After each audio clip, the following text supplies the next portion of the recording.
2018 का question paper है ये, और ये है BRL 4 कस्टमर सर्विस मैनेजमेंट से। नाउ पहला क्वेश्चन आपसे पूछा गया, how can you classify customer service. भैया इसको डिस्कस करो कुछ एग्जांपल्स के साथ। तो कस्टमर सर्विस की अगर मैं क्लासिफिकेशन की बात करूं, तो जो कस्टमर सर्विस की क्लासिफिकेशन है वो आप यहाँ देखोगे कितने टाइप की कस्टमर सर्विस होती है। पहला, आप कस्टमर को सर्विस दे सकते हो इन्फॉर्मेशन देके। कस्टमर को इन्फॉर्मेशन देना भी एक सर्विस है। उसको कंसल्ट करना, उसकी समस्या के हिसाब से उसको कोई प्रोडक्ट बताना, उसका ऑर्डर लेना कि सर आपको कब ये प्रोडक्ट चाहिए और कहाँ पर चाहिए। हॉस्पिटैलिटी, आइए सर, वेरी गुड मॉर्निंग, बैठिए सर, क्या मैं आपके लिए कॉफ़ी ले आऊँ सर, कॉफ़ी पीना पसंद करेंगे या पेप्सी पीना पसंद करेंगे। हॉस्पिटैलिटी, सर आपकी बिलिंग में हेल्प कर दूं सर, ये बैग आपका मैं कर लूँ, रख लूँ, ठीक है। सेफ़ कीपिंग, अगर कोई बैग वगैरह, जैसे एंट्री टाइम पे क्या होता है, कभी आपके स्टोर में जाने पर एंट्री पर आप लोग क्या करते हैं, बैग रखवा लेते हैं उनके, है ना, लगेज उनका रखवा लेते हैं कि जब वो स्टोर के अंदर जाएं और वापस आएँ तो हम लोगों को ऐसी समस्या ना हो। अगर शॉपलिफ्टिंग वाली समस्या से हम लोग परेशान हैं तो हम क्या करें, पूरे स्टोर में जब भी वो घूम के आ रहा है वो व्यक्ति, तो हमें इस बात से समस्या ना हो, उसमें से जो भी अंदर से लेकर आएगा हम इजीली उसे चेक कर पाएँ। बैग खोल के बार बार चेक करना is not a good thing, तो हम बैग बाहर ही रखवा लेते हैं। इसमें सेफ़ कीपिंग कि भैया उनका सामान सही से रखा हुआ हमने। अच्छा, सेफ़ कीपिंग इसमें भी आएगा कि प्रोडक्ट डिलीवर करा रहे हैं तो क्या हमने उनका प्रोडक्ट सही से डिलीवर किया है, उनकी एक्सपेक्टेशंस फुलफ़िल करी है। It is also a customer service, है ना।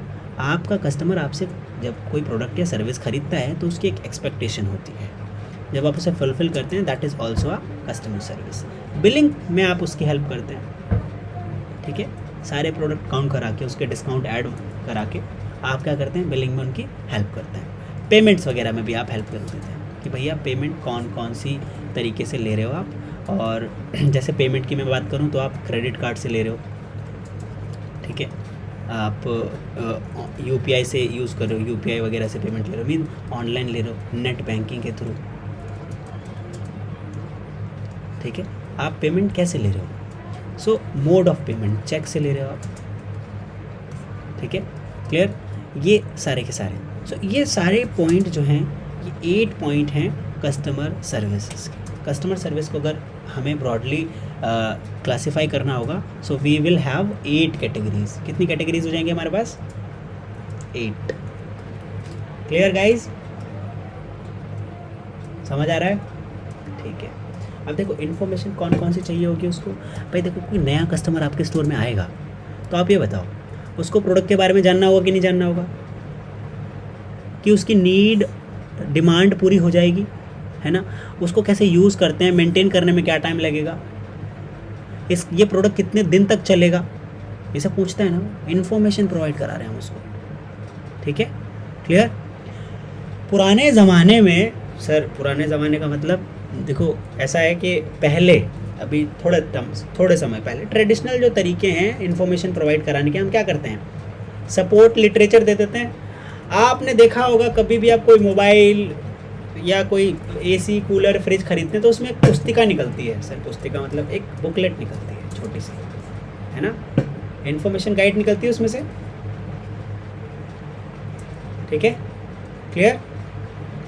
होता है ना, लिखा रहता है उसके अंदर बहुत सारी चीज़ें होती हैं, तो सपोर्ट लिटरेचर है। प्रिंटेड नोटिस आप किसी बॉक्स के बाहर लिख दो, please handle with care, flyer, brochures, instruction books, कि आपको कैसे कैसे इसको ऐड करके ये पर्टिकुलर पूरी मशीन बनानी है, ठीक है। लेकिन आजकल जो भैया आज जो इन्फॉर्मेशन प्रोवाइड कराने के तरीके हैं वो कैसे करा रहे हैं हम लोग, सॉफ्टवेयर ड्रिवन हो गया सबका सारा काम, ठीक है। ट्यूटोरियल्स आते हैं आजकल, पेन ड्राइव मिल जाएगी आपको, आपने जैसे ही परचेज़ किया आपके पास एक OTP और एक लिंक आ जाएगा, वो लिंक पे क्लिक करके OTP अगर फिल करेंगे तो आपको वीडियो वगैरह दिख जाएगी।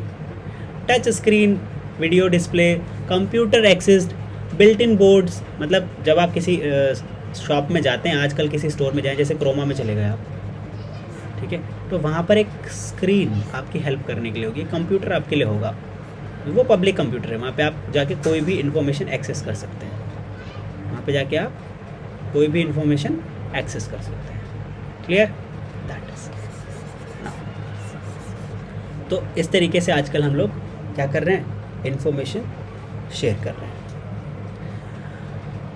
Telephone, video calling, WhatsApp chat, chatbots, ये भी क्या है, इन्फॉर्मेशन प्रोवाइड कराते हैं। कंसल्टेशन का मतलब है कि आप कस्टमर्स के सिंपल सवालों का जवाब दे दें भाई, है ना। कि ये क्या आपको चाहिए, मान लेते हैं कि सर मुझे ना एक मोबाइल फ़ोन चाहिए जिसमें मेरे बच्चे की ऑनलाइन क्लासेस हो जाएं। क्या हो जाएं, ऑनलाइन क्लासेस अच्छे से हो जाए। तो आप उसे कंसल्ट करेंगे, देखिए सर ऐसा मोबाइल लेना चाहिए जिसकी बैटरी ज़्यादा चले, है ना, जिसकी बैटरी ज़्यादा चले, जो जिसकी स्क्रीन क्वालिटी अच्छी हो, स्क्रीन क्वालिटी अच्छी हो, जिसमें और क्या चाहिए होगा भाई आपको। अगर किसी स्टूडेंट को आपको एक मोबाइल बेचना ऑनलाइन क्लासेस के लिए, तो मुझे बताओ, बैटरी चाहिए होगी अच्छी, स्क्रीन क्वालिटी अच्छी चाहिए होगी, और ठीक है जल्दी हीट ना हो, है ना, क्लियर। तो जल्दी हीट नहीं हो रहा, हीटिंग इश्यूज़ नहीं आ रहे, दैट इज़। तो ये 3-4 चीज़ें जो हैं हम कस्टमर को कंसल्ट करेंगे कि सर ये जो आपकी रिक्वायरमेंट है ना, इसके हिसाब से जो टेलर्ड सोल्यूशन आपके लिए बताया हमने, कस्टम सोल्यूशन आपके लिए बताया, वो इसमें ये सारी चीज़ें आती हैं। अगर ये सारी चीज़ें आ रही हैं तो बेस्ट है। ऑडियो वीडियो सही चल जाए, नेटवर्क कनेक्टिविटी जिसकी बहुत अच्छी बनी रहे, इसमें एक चीज़ और ऐड कर लो भाई, नेटवर्क जिसका बहुत अच्छा बना रहे, ठीक है, क्लियर। इसके बाद आप तीसरी सर्विस जो देंगे, ऑर्डर टेकिंग। कस्टमर ने आपके पास आया, आपकी कंसल्टेंसी को एक्सेप्ट कर लिया, तो अब आप क्या करेंगे कि कोई रिजर्वेशन करवा रहा है आपसे, प्री बुकिंग करवा रहा है, होता है ना, कस्टमर प्री बुकिंग करा लेते हैं, प्रोडक्ट निकलने से पहले ही आपने बस बता दिया कि ये 1 महीने बाद रिलीज़ किया जाएगा। जिनको प्री बुकिंग करानी है वो वेबसाइट पर जाके अपना साइन अप करके प्री बुक कर लें, ठीक है। So once selling process is over, acceptance of application, orders, reservation are component of order taking. हमने जब सेलिंग प्रोसेस है ना, ये उसको इन्फॉर्मेशन दे दी, कंसल्ट कर लिया, फिर क्या होगा, ऑर्डर लेंगे कि क्या क्या चीज़ें इसमें आ रही है, ठीक है। रिजर्वेशन की ज़रूरत होती है स्पेशल टाइप के ऑर्डर टेकिंग में, जैसे एयरलाइंस में, सिनेमा हॉल्स में, रेस्टोरेंट टेबल्स में, ये सब आपको पहले से बुक करना पड़ता है ना, रिजर्वेशन की ज़रूरत होती है ना। क्या बोलते हो अमित, रिजर्वेशन की ज़रूरत होती है, पक्की बात है। अच्छा, ये ऐसा तो नहीं लग रहा कि मतलब एग्जाम आ रहे हैं तो प्रेशर बढ़ता चला जा रहा है, ऐसा तो नहीं लग रहा किसी को। सर बोलेंगे नहीं, लेकिन बढ़ तो रहा है भाई। देखो जितना रिलैक्स फील करोगे ना, सुनो, जिसने पढ़ लिया उसको क्या पढ़ना, और जिसने नहीं पढ़ा उसको क्या पढ़ना। मैंने क्या कहा, जिसने पढ़ लिया उसको क्या पढ़ना, और जिसने नहीं पढ़ा उसको क्या पढ़ना। इस बात का मतलब यह है कि जिसने पढ़ रखा उसको टेंशन ही नहीं होनी चाहिए, और जिसने नहीं पढ़ा वो 2 दिन में क्या कर लेगा, तो उसको भी टेंशन फ्री होना। मतलब टेंशन लेनी ही नहीं है आपको किसी भी हाल में। सोचो ना, आप क्या कर लोगे, मान लेते हैं कि आता है सब, तो किस बात की टेंशन, है ना। और ऐसा तो हो ही नहीं सकता कि नहीं आता, मैं तो इस बात को सिरे से इनकार कर दूंगा, ठीक है। और सच बता रहा हूँ, पहला पेपर देने के बाद ना आपके दिल दिमाग में सुकून हो जाएगा, मज़ा आ जाएगा, ठीक है। हाँ,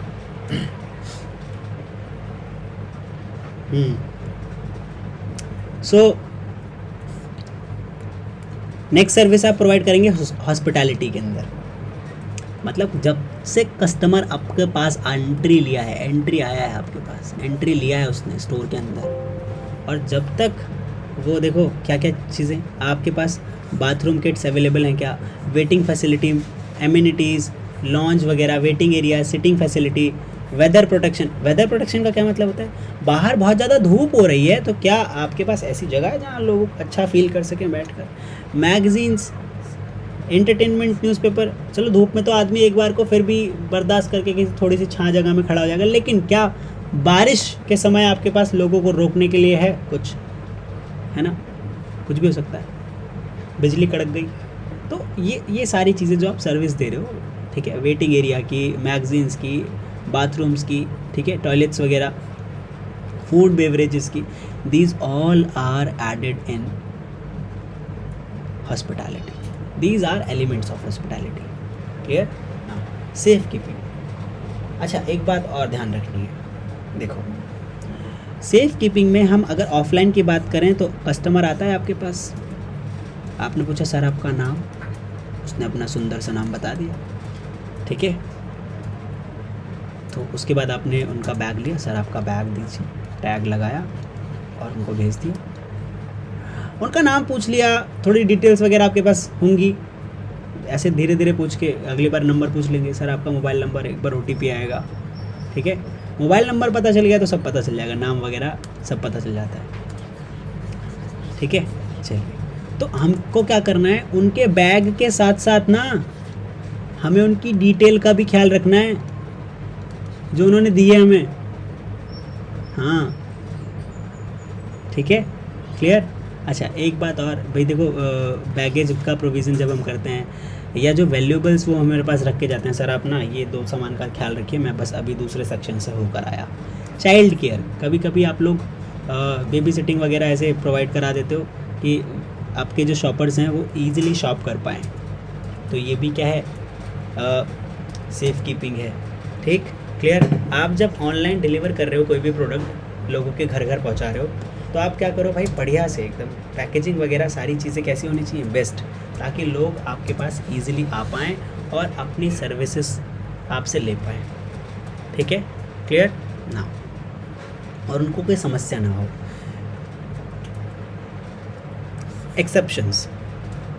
एक्सेप्शंस में भी आपको सर्विस प्रोवाइड करनी होती है। अच्छा, एक्सेप्शंस का मतलब है, देखो डेली रूटीन में क्या होगा, कस्टमर ने एंट्री ली, आपने उसे ग्रीट किया, ठीक है, आपने उसे ग्रीट किया, ग्रीट करने के बाद वो किसी सेक्शन में गए, उन्होंने कुछ सामान ख़रीदा, है ना, फिर उन्होंने बिलिंग सामान चूज़ किया, सिलेक्ट किया, उसके बाद बिलिंग कराई, है ना, बिलिंग कराने के बाद चले गए और आपने उनसे फीडबैक ले लिया। क्या ये एक्सेप्शन है? ऐसा कभी कभी होता है या रूटीन है ना? साफ साफ दिख रहा है। ये तो कोई एम्प्लॉय भी बता देगा, ये तो कोई भी रिटेल का स्टूडेंट बता देगा कि ये डेली रूटीन है, ठीक है। एक्सेप्शन क्या होगा कि कुछ प्रॉब्लम आ गई, आपने प्रोडक्ट दिया और वो ब्रोकन निकला, एक्सेप्शन है। सर ऐसा तो होता नहीं है, कोई बात नहीं sir, we will provide, we will handle it. Exceptions में हमें नहीं पता होता कि कौन सी समस्या आ सकती है ना, क्लियर। कई बार लीगल सेटलमेंट हो जाता है, लोगों को पसंद ही नहीं आता कि आपने उनसे कैसा बिहेव किया, एक्सेप्शन है। लोग रिफंड मांग लेते हैं, ठीक है, और बोलते हैं कि ऐसा देखो सर, आपने हमारा वैल्यूएबल टाइम ख़राब किया है, वैल्यूएबल टाइम ख़राब किया है, आप इसके कंपनसेशन में हमें कोई फ्री प्रोडक्ट दे दो,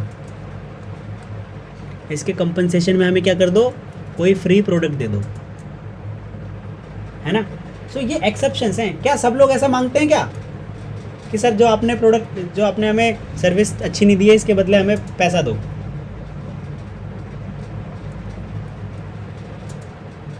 ठीक है मैं पक्का बता रहा हूँ रोहित, कम से कम कुछ भी नहीं तो आपको 5 सवालों के जवाब तो आते ही होंगे, और आपको 5 ही तो करने हैं।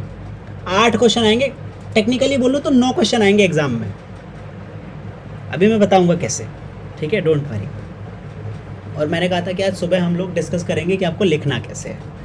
अगर आप लोग राइटिंग की प्रैक्टिस खूब कर लें गाइस, घर पे बैठ के खूब लिखें, सुबह से लेकर शाम तक, शाम से लेकर फिर सुबह तक, सुबह से लेकर शाम तक वही वाला गाना सुन के और बढ़िया एकदम मस्त ऐसे लिखते रहो ना। इधर सुनो, इसके बाद आपको आप सर्विसेज देते हो बिलिंग वगैरह में, फिर पेमेंट में, पेमेंट आप online, credit card, debit card, किस मेथड से ले रहे हो, इस तरीके की सर्विसेज, है ना। दैट इज़, ये सारी की सारी जो सर्विसेज हैं, ये देखो ऐसा नहीं है कि सारी इक्वली इम्पॉर्टेंट है, पर देखो सारी की सारी जो हैं आपको सर्विस प्रोवाइड करनी होती है डायरेक्टली और इनडायरेक्टली, ठीक है, clear. So these are 8 customer service which we do in day to day retail life. अच्छा, आपको डिस्टिंग्विश करना है सिंगल बैगर कौन होते हैं, डबल बैगर कौन होते हैं, पता है आप लोगों को सिंगल बैगर डबल बैगर? ठीक है, एक व्यक्ति जो आपका सामान बैग में रखकर पैक करता है किसी भी स्टोर के अंदर। सर ये आपको कुछ समझ नहीं आया सर। देखो, आप किसी स्टोर गए और उस स्टोर में क्या हुआ कि आपने कुछ सामान खरीदा। जब आप बिलिंग करा रहे होते हो तो मुझे एक बात बताओ, एक पर्सन होता है ना जो आपका सामान पैक करता है ना, ठीक है? So that person is who? He is beggar, not beggar. ये बैगर जो होते हैं वो भिखारी होते हैं। बैगर जो बैग में सामान रखे, बैगर बैग से बैगर, ठीक है? सो ये जो पर्सन है, who is he is beggar. अच्छा, असल में ये जो सिंगल बैगर और डबल बैगर है, ये कोई पर्सन नहीं है, दीज आर क्वालिटीज, है ना? बैगर में डबल जी लगाओ, यश, एक जी गायब है आपके बैगर से, हाँ ठीक है, आपका पार्ले जी वाला जी गायब होगा मुझे लग रहा है। सुनो, सो ये जो बैगर्स हैं, व्हाट दे डू, ये क्या प्रोवाइड करते हैं आपको? कुछ सर्विसेज देते हैं, हेल्प करते हैं। देखो, अब ये क्या है, कस्टमर सर्विस की अगर मैं बात करूं तो इसके अंदर ये एटीट्यूड है, ये कोई जॉब नहीं है। Single beggar and double beggar are attitude. अब सर ये एटीट्यूड क्या होता है? देखो, बैगर मतलब, बैगर बनने के लिए किसी एजुकेशन की ज़रूरत है आपको? लोगों का, कस्टमर का सामान बैग में रखना है, उनको पैक करना है, दे देना है। इसके किसी एजुकेशन की ज़रूरत है क्या? आपको ग्रेजुएशन होना चाहिए, है ना? ठीक है, पर एक बात है कि ये कस्टमर सर्विस को एनहेंस कर देते हैं। अगर आप क्या करें, खूब सारा सामान खरीदें, कांच का सामान खरीदा आपने, टमाटर भी खरीदे हैं आपने, सब्जियां भी खरीदी हैं, चॉकलेट भी, मिल्क भी, आटा भी खरीदा है, वो सब एक थैले में कर दे और कांच वाला सामान नीचे, उसके ऊपर टमाटर, फिर उसके ऊपर आटा, ऐसे रख दे, तो फिर क्या होगा? आपकी जितनी भी कस्टमर सर्विस उन्होंने प्रोवाइड करी है, क्या हो जाएगा? मज़ा आ जाएगा, सब खराब, है ना? वैसे देखो, इसका कोई इंपॉर्टेंस नहीं है, आपको तो पता भी नहीं था ये है, होता कौन है ये व्यक्ति, लेकिन इसका इंपॉर्टेंस बहुत है। ये जो बैगर है, अब यहाँ मैं एटीट्यूड की बात कैसे कर रहा हूँ, सिंगल बैगर और डबल बैगर, ऐसे व्यक्ति होते हैं जो खुद की भी मदद करते हैं और दूसरों की, जो सिर्फ खुद की मदद करें, है ना? मतलब सिंगल बैगर कौन होते हैं? Single bagger are people who limit their own development and the development of others. ना तो ये खुद डेवलप होंगे और ना ही दूसरों को डेवलप होने देंगे। अब ये कौन होते हैं सर? ऐसे कौन से लोग हैं ना खुद डेवलप होना चाहते हैं ना किसी और को कर रहे हैं? देखो ऐसा है, ये क्या करते हैं, नेगेटिव रहते हैं अपने वर्क के टुवर्ड्स। इनको लगता है कि इनकी सैलरी कम है, इतना सारा काम कराया जा रहा है, काम बहुत सारा कराया जा रहा है, सैलरी बहुत कम दी जा रही है, मुझसे ये भी करवा रहे हैं, ये भी करवा रहे हैं, ये भी करवा रहे हैं। इसमें होता क्या है कि ये जो पर्सन है ना, वो सिंगल बैगर, ये डेवलप नहीं कर पाएगा। रीज़न क्या है? रीज़न बीइंग कि अगर मान लेते हैं कि देखो, दो तरीके के लोग होते हैं ना, एक जो दूसरों की हेल्प नहीं करेंगे, भैया मेरे को तो 7,000 रुपये 10,000 रुपये सैलरी मिल रही है, मैं क्यों करूँ काम, मैं तो जा रहा हूँ। आप उनको बोल दो कि आप ना क्या करो, कस्टमर्स के सारी लिस्ट बना के सबको मैसेज सेंड कर दो कि कल स्टोर क्लोज रहेगा, तो बोलेगा कि मेरा तो जॉब ख़त्म हो गया सर 8 बजे, मैं जा रहा हूँ घर, मुझे तो सैलरी इतनी कम मिलती है, मैं फालतू काम क्यों करूँ, कल आके कर लूँगा सुबह। सो क्या ये नई चीज़ें को सीख पा रहा है? सर ये कॉल करने में क्या नई चीज़ें सीखने को मिलेंगी?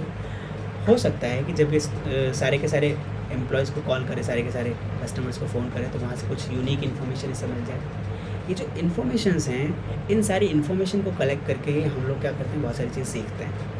सो अब अगर ऐसा नहीं करेगा तो क्या होगा, ये खुद का डेवलपमेंट तो रोक ही रहा है, बाकी लोगों का भी डेवलपमेंट इसके साथ रुका हुआ है। सो single beggars have a negative attitude toward their work.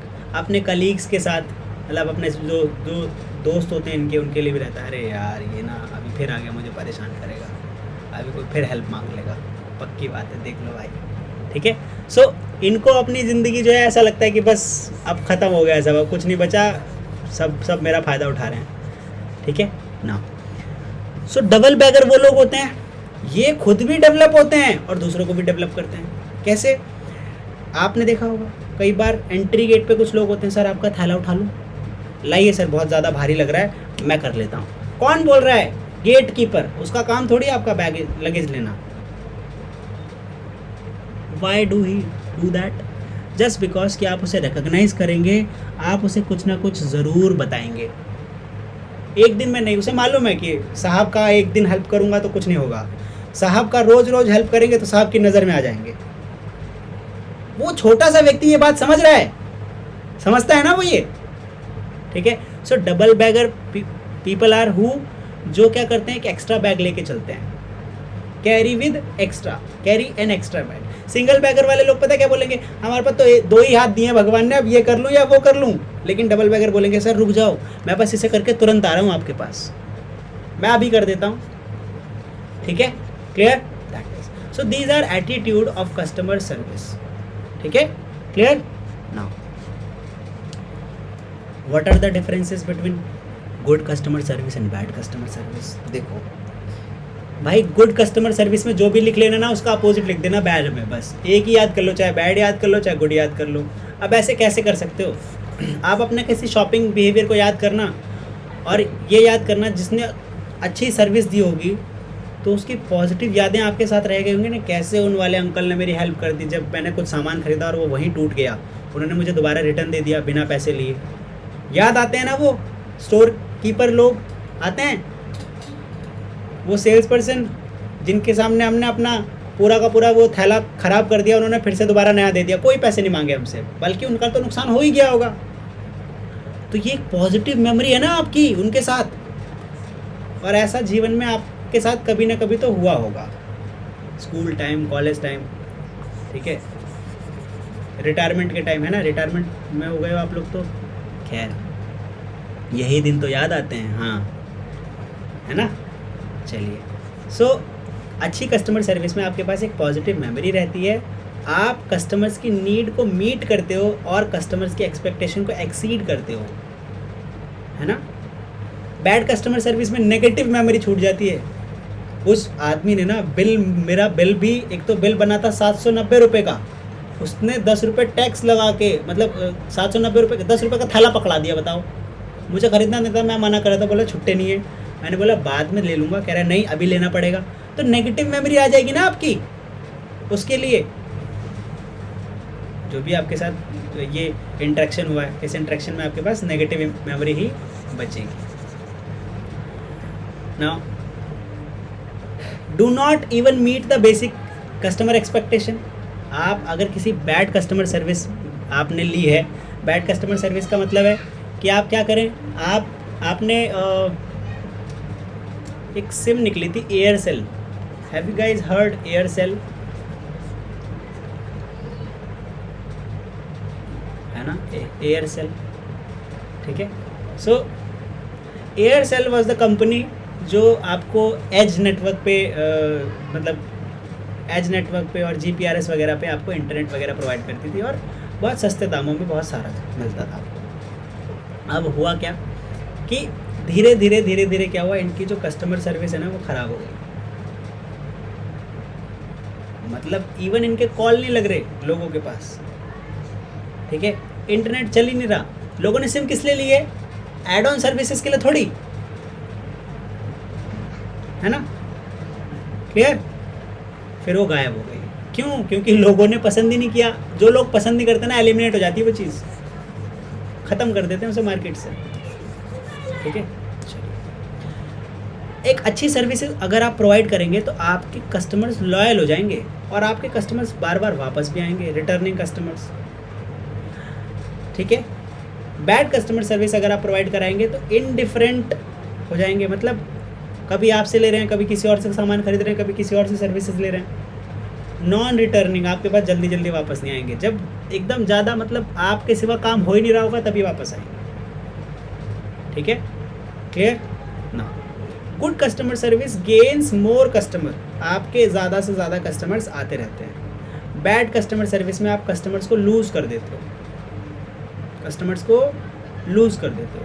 अच्छी कस्टमर सर्विस में आप प्रॉफिट मिलता है आपको, और बुरी कस्टमर सर्विस दोगे तो लॉस मिलेगा आपको। यहाँ पे पॉजिटिव पब्लिसिटी होगी, यहाँ पे नेगेटिव पब्लिसिटी। अब एक बात बताता हूँ, पॉजिटिव पब्लिसिटी 8 टाइम्स कम होती है, 8 टाइम्स कम होती है, और ये 8 टाइम्स ज़्यादा आपस में कंपेयर करने पे। अगर एक व्यक्ति ने 8 लोगों को बुरा बताया ना आपके बारे में, तो एक व्यक्ति होगा, 8 लोगों ने बुरा बताया, एक ही व्यक्ति होगा जो आपके बारे में सही बता रहा होगा। अगर आपने ख़राब सर्विस दी तो 8 लोगों को पता चलेगी तुरंत, और वो और 8 लोगों को बताएगा। 8 से 10 लोगों के पास तो बुरी बात पहुंचती है, लेकिन अच्छा काम करवाने तो लोग बताते ही नहीं है। हमारा भला हो रहा है ना, ठीक है, क्लियर ना। एक बात हमेशा याद रखना कि excellent customer service is a win win experience. आपको कस्टमर भी मिलेगा, प्रॉफिट भी मिलेगा, पब्लिसिटी भी मिलेगी, कस्टमर बार बार भी आएंगे, सब फायदे वाला काम हो रहा है ना अच्छी कस्टमर सर्विस देने पे। That is what are the customer expectations from a retailer. एक कस्टमर्स की क्या क्या एक्सपेक्टेशन रहती हैं किसी भी रिटेलर से। देखो ध्यान से सुनना, कस्टमर्स की कोई भी एक्सपेक्टेशन ना ऐसी नहीं रहती जो आप इम्पॉसिबल हो। कोई आपसे बोल रहा हो चांद मेरे लिए तोड़ के ले आओगे, तारे तोड़ कर ले आओगे। कोई कस्टमर ऐसा कहता है मेरे लिए चांद तारे तोड़ कर ले आओ। वो बोलता है सर जो आपने प्रोडक्ट हमें दिया है ना, वो प्रोडक्ट सही से फंक्शन करे, सही प्राइस पर मिले, बस जब मुझे सर्विस की रिक्वायरमेंट हो मुझे सर्विस मिल जाए। और तो कुछ नहीं मांग रहा ना वो, घर जमीन जायदाद। उस बेचारे की छोटी सी एक्सपेक्टेशन है कि जितने उसने पैसे दिए हैं वो पैसा वसूल हो जाए। उसने जिसके लिए सामान खरीदा है या जिस चीज़ के लिए सर्विस ली है वो सर्विस उसकी पूरी हो जाए, है ना, क्लियर। चलो नाउ हम अच्छा मान लेते हैं मैं आपको एक बात और बोलता हूँ कि क्या आप लोगों को रिस्पेक्ट पसंद है पैसे से ज़्यादा, या पैसा ज़्यादा पसंद है कि कम मिलेगा, रिस्पेक्ट नहीं भी मिलेगी तो सस्ते में चले जाएंगे, क्या दिक्कत जा रही है, ठीक है। So they expect the same from you कि आप उनकी रिस्पेक्ट करें। मान लेते हैं आपसे कोई गड़बड़ हो गई तो माफ़ी मांग लें, छोटे थोड़ी हो जाएंगे, हाइट कम हो जाती है क्या माफ़ी मांगने से, ठीक है। So they expect some basic things, बहुत ज़्यादा बेसिक चीज़ें मांगते हैं बेचारे कस्टमर्स, और हम लोग फिर भी बोलते हैं अच्छा कस्टमर से माफ़ी मांगो, अच्छा ठीक है, ऐसे थोड़ी होता है, ठीक, clear. We want to be treated with respect, same they also wanted to be treated to be respected. हम भी हम भी चाहते हैं कि कोई हमें सुने, वो भी चाहते हैं कि उन्हें कोई सुने। बीइंग अ कस्टमर, अगर आपको मैं बोलूँ कि आपको क्या पसंद है भाई, आपको रिटेलर पसंद है, प्रोडक्ट पसंद है, या वहाँ पे जो रिटेलर्स बढ़िया तरीके से सर्विस के साथ, एक अच्छी सर्विस के साथ, जो आपकी कोई भी प्रॉब्लम सुन रहा है, इफ़ ही इज़ देयर, तो क्या आपको नहीं लगता कि उसके पास जो कस्टमर्स होंगे वो ज़्यादा आएंगे अगर वो ध्यान से सुनेगा लोगों की बात, ठीक है, उनको रिस्पेक्ट देगा, उनकी फीलिंग्स को समझेगा कि देखो ये कस्टमर परेशान है, इसका जो डॉगी है वो बीमार है, उनको जो दवाइयाँ चाहिए, तो वो उस बात को भी फील कर रहा है कि भाई कस्टमर्स को चाहिए प्रोडक्ट, ठीक है, clear. That is now does that mean it's okay to give customers incorrect information. क्या ये ठीक है कि कस्टमर्स को गलत इन्फॉर्मेशन दे दिया, है ना, ठीक है, नहीं बिल्कुल नहीं। But providing correct information may not be nearly as effective as correct information accompanied by empathy, friendliness, respect.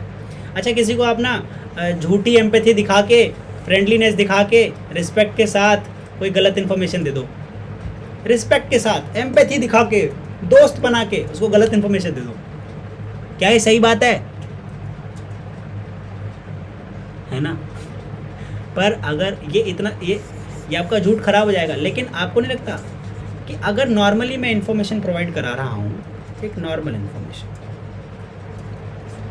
ठीक है, और मैं ये पॉइंट के साथ कि मैं उसके साथ एम्पैथी में आ जाऊँ, मतलब वो जो कस्टमर के शूज़ में जाके, मीन्स कि जैसा कस्टमर फील कर रहा होगा। जब एक कस्टमर कोई मोबाइल ख़रीदता है तो उसकी क्या एक्सपेक्टेशन होती है, कितना साइज़ होना चाहिए मोबाइल का, कैसे नेटवर्क होने चाहिए, मैं खुद कैसा चलाना पसंद करता हूँ। तो जैसा आपको पसंद है ना, जब आप वो चीज़ महसूस कर पाएँ, इसको बोलते हैं एम्पैथी। क्या बोलते हैं? एम्पैथी। तो आप एम्पैथी शो करके, फ्रेंडलीनेस शो करके, रिस्पेक्ट शो करके अगर आप उनको करेक्ट इन्फॉर्मेशन दोगे तो आपको नहीं लगता ज़्यादा वैल्यूएबल हो जाएगी बात। So these points are some expectations of customers from a retailer, है ना? ठीक है, चलिए। हाँ, it may be that the customer who demand the gift wrapped and delivered yesterday just need a strong dose of respect, attentiveness and courtesy before you start searching for universe size wrapping paper. अब देखो, कई बार ऐसा customer बोल देगा कि भैया universe gift wrapped मुझे चाहिए, तो आपको क्या करना है? आपको एक बढ़िया सी रिस्पेक्ट देनी है उसको, अटेंटिवनेस। लेकिन आपको ये सब सोचने से पहले ही, मतलब कि आपको वो मिलेगा कि प्रोडक्ट या नहीं मिलेगा, ये सब सोचने से पहले। क्या मेरी आवाज़ आ रही है आप लोगों को, विद्यार्थियों? पक्की बात है? Pooja please check your internet, है ना? Describe attitude, knowledge, skill to fulfil customer expectation. What is attitude? What is knowledge? What skills do we required to fulfill the customer expectations?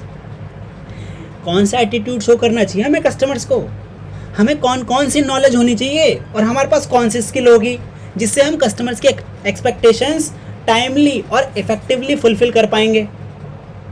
हमें ये सब इसीलिए तो चाहिए, being a like sales person, being a store keeper, हमें यही तो चाहिए भाई कि हमारा एटीट्यूड बहुत अच्छा हो, हमारी नॉलेज प्रोडक्ट के ऊपर, प्रोसीजर्स के ऊपर, और हमारे स्किल्स, ठीक है, ये सारी चीज़ें अगर अच्छी रहेंगी तो हम कस्टमर सर्विस इफेक्टिवली प्रोवाइड कर पाएंगे। ठीक है, क्लियर? चलिए एक एक करके बात करेंगे सबके ऊपर।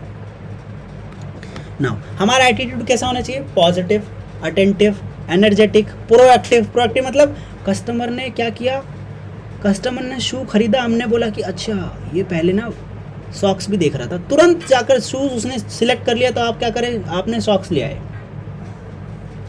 ये प्रोएक्टिवनेस है। ठीक है, उसने जब जैसे चूज़ किया नहीं प्रोडक्ट, आपने बिलिंग प्रोसेस के लिए आगे बढ़ा दिया, इसको बोलते हैं प्रोएक्टिवनेस। पैशनेट, आप अपने काम के लिए पैशनेट होने चाहिए। एम्पैथेटिक, आप फील करें जैसा वो महसूस करने की कोशिश कर रहा है, जैसा वो महसूस कर रहा है आप भी कोशिश करें कि वो कैसा महसूस कर रहा होगा आपके प्रोडक्ट के साथ, आपकी सर्विसेज के साथ। रिस्पॉन्सिव बने आप, जी बिल्कुल, है ना, कोई समस्या हो उसके साथ तो आप उसको हल करें, ये सारा का सारा एटीट्यूड आपका होना चाहिए। आपकी नॉलेज, पैशनेट मतलब आपको जो काम कर रहे हैं ना मज़ा आना चाहिए ऐसे। Yes sir, customer satisfaction is your goal, then you are passionate about your job. ठीक है, आपको अपने काम में मज़ा आना चाहिए, काम में मज़ा मतलब पैशनेट। ठीक है पूजा, क्लियर? ठीक है, आपको नॉलेज किस किस बात की होनी चाहिए? देखो भाई, अगर आपको आपके स्टोर के बारे में सब कुछ पता होगा, उनके अंदर कौन कौन से काम किए जाते हैं, तो आप अच्छे से कस्टमर्स को बता पाओगे। आपको ऑर्गेनाइजेशन के बारे में बढ़िया से पता होना चाहिए, है ना, आपको ऑर्गेनाइजेशन के बारे में पता होना चाहिए। ठीक है, क्लियर? आपके कलीग्स कैसे हैं, उनके कौन कौन सी जॉब रिस्पॉन्सिबिलिटी है, ये आपको पता होना चाहिए। कौन से प्रोडक्ट आप सेल कर रहे हैं, कौन सी पॉलिसीज़ आपके पास हैं, आपकी पॉलिसीज़ कैसे काम करती हैं, प्रोसीजर्स आपकी कैसे हैं, ये सब आपको पता होना चाहिए। कस्टमर की पर्सनालिटी कौन कौन सी है ना, कौन कौन सी कस्टमर पर्सनालिटी को कौन सा प्रोडक्ट आपको सजेस्ट करना होता है, that you need to require, that you need to know. Customer behaviour और उनकी नीड, है ना, ये सारी चीज़ों के बारे में आपको पता होना चाहिए ना। आपके पास स्किल कौन कौन सी होनी चाहिए? आपके पास कन्विंस करने की सेल कन्विंसिंगली, है ना, आपको कन्विंस करके सेल करना है, तो कन्विंसिंग पावर आपके पास होनी चाहिए। आपको कस्टमर्स को इंटेलिजेंटली सर्व करना है, इफेक्टिवली कम्युनिकेट करना है, ठीक है। So these are some points you need to know, okay, clear. Like ये एटीट्यूड आपका ऐसा होना चाहिए, नॉलेज और स्किल्स आपके पास, ये सारी चीज़ें होंगी। सो आपको नहीं लगता अब आप कस्टमर के एक्सपेक्टेशन को बेस्ट तरीके से फुलफिल कर पाओगे ये सारे पॉइंट जानने के बाद?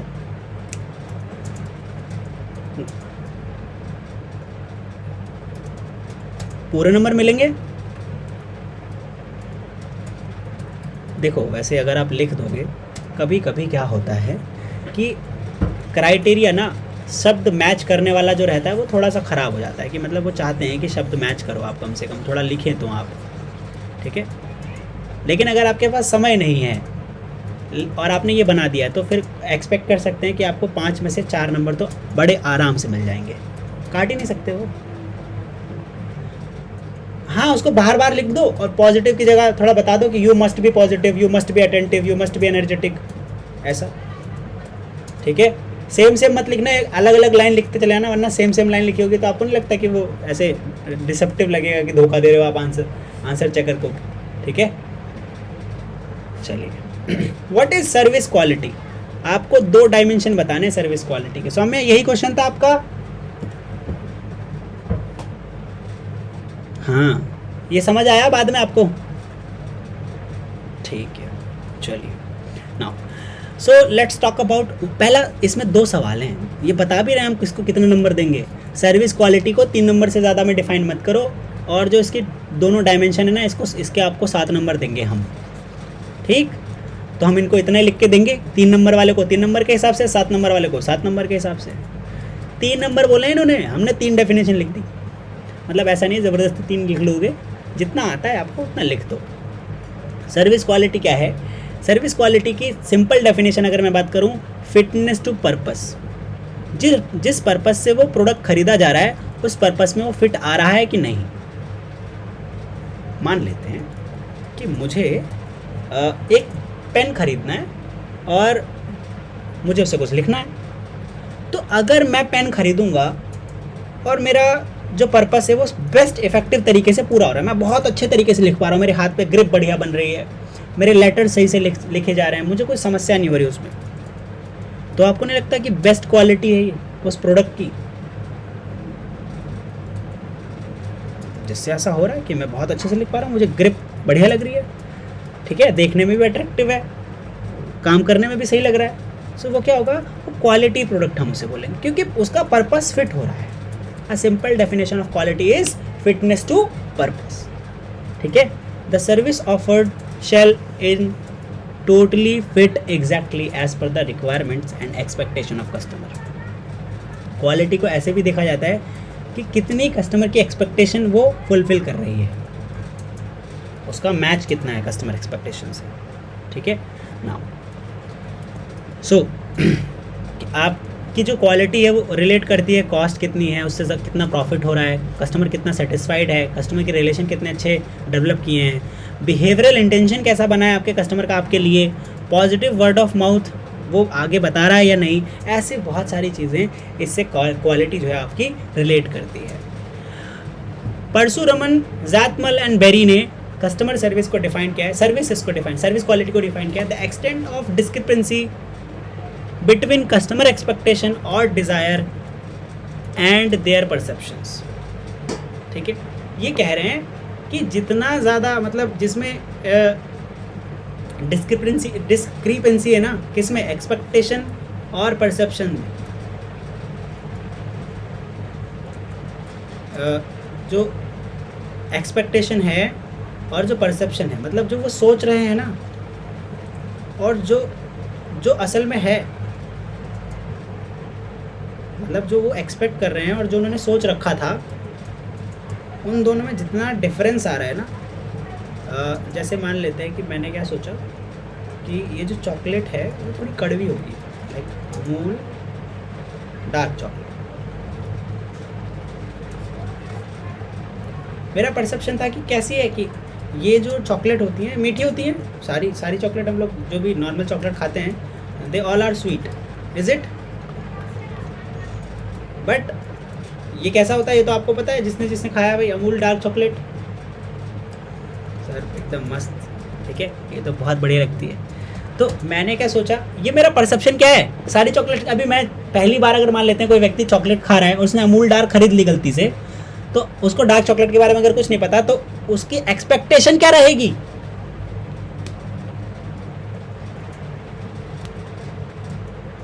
उसका परसेप्शन तो यही होगा कि सारी चॉकलेट, पहले परसेप्शन की बात कर लेते हैं। उसका परसेप्शन तो यही होगा कि चॉकलेट जो है वो सारी की सारी कैसी होनी चाहिए, मीठी, ये भी मीठी होगी, चलो खरीद लेते हैं। उसकी सारी की सारी चॉकलेट जो है मीठी होती हैं, मतलब होती हैं, ये क्या है, परसेप्शन, और होगी, ये भी मीठी होगी, ये एक्सपेक्टेशन है। होती हैं और होगी, इन दोनों के बीच में जितना डिफरेंस आ रहा है ना, यहाँ पे क्वालिटी काम करती है, ठीक है। अगर एक्सपेक्टेशन है और परसेप्शन है, दोनों मैच कर रहा है तो क्वालिटी बेस्ट है। सारी मीठी होती है, ये भी मीठी हुई, तो क्वालिटी बढ़िया है ना। आप घर से सोच कर गए कि यार ये जो मैं कुछ सामान खरीदने जा रहा हूँ, ये जो मैंगो मैं खरीदने जा रहा हूँ, बहुत रसीले मैंगो खरीद कर लाऊंगा। आप गए और सच में बहुत आपने मैंगो खाए और बहुत रसीले हुए, तो आपको नहीं लगता कि आपको मज़ा आ जाएगा, बहुत क्वालिटी मैंगो है, लगेगा आपको। लेकिन अगर क्या हो, आपको नहीं पता लग रहा कि इसमें यहाँ पे तो क्वालिटी लगेगी नहीं, क्योंकि आपने परसेप्शन बनाया स्वीट का, एक्सपेक्टेशन आपकी स्वीट की है, लेकिन ये पूरी हुई क्या, मैच हुआ? मैच हुआ नहीं, यहाँ पे हो गया काम खराब, ठीक है, यहाँ पे हो गया काम खराब। और बस आपकी जो सर्विस थी, प्रोडक्ट की क्वालिटी थी, वो बस आप यहाँ से जज कर लोगे। नाउ पीटर ड्रकर कहते हैं, हाँ, यस यस,